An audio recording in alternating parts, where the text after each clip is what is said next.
Hi అండి, welcome back to our channel Keerthi foodies and wholes.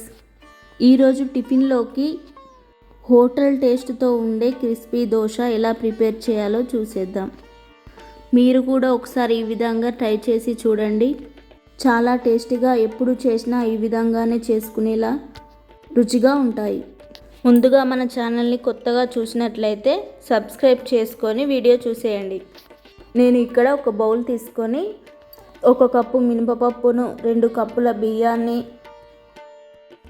1/2 cup శనగపప్పును, 1 spoon మెంతులను తీసుకొని మొత్తం ఒకసారి కలిసే విధంగా కలుపుకొని వాటర్ యాడ్ చేసుకుంటూ 3 టైమ్స్ శుభ్రంగా వాష్ చేసుకొని 4 అవర్స్ నానబెట్టుకోవాలి.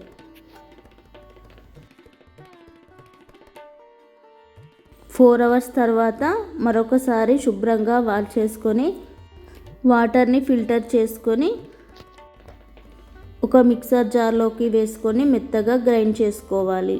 పిండి కొంచెం గట్టిగా అనిపిస్తే వాటర్ యాడ్ చేసుకొని గ్రైండ్ చేసుకోండి. ఈ వీడియోలో చూపిన విధంగా మెత్తగా తయారయ్యే వరకు గ్రైండ్ చేసుకోవాలి. అప్పుడే దోశలు క్రిస్పీగా వస్తాయి. ఈ విధంగా మొత్తం గ్రైండ్ చేసుకొని వచ్చిన పిండిని మరొక బౌల్లోకి ట్రాన్స్ఫర్ చేసుకోవాలి.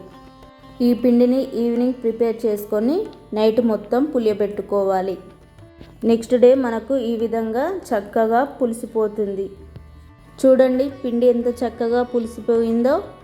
పిండి అనేది ఈ కన్సిస్టెన్సీలో వస్తే మనకు దోశలు అనేది క్రిస్పీగా కావాలంటే క్రిస్పీగా, కొంచెం మెత్తగా కావాలంటే మెత్తగా ప్రిపేర్ చేసుకోవచ్చు. ఇందులోకి రుచికి సరిపడా సాల్ట్ వేసుకొని సాల్ట్ మొత్తం కరిగే వరకు చక్కగా కలుపుకొని స్టవ్ వెలిగించి ప్యాన్ పెట్టి ప్యాన్ కొంచెం హీట్ అయ్యాక 1 స్పూన్ ఆయిల్ పోసుకొని ఆయిల్ హీట్ అయ్యాక ఈ విధంగా ప్రిపేర్ చేసుకున్న పిండిని వీడియోలో చూపిన విధంగా వేసుకొని మొత్తం స్ప్రెడ్ చేసుకోవాలి.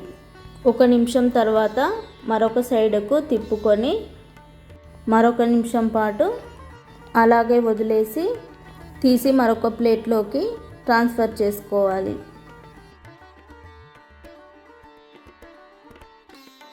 ఈ విధంగా అన్ని దోశలను ప్రిపేర్ చేసుకొని ప్లేట్లోకి తీసుకోవాలి.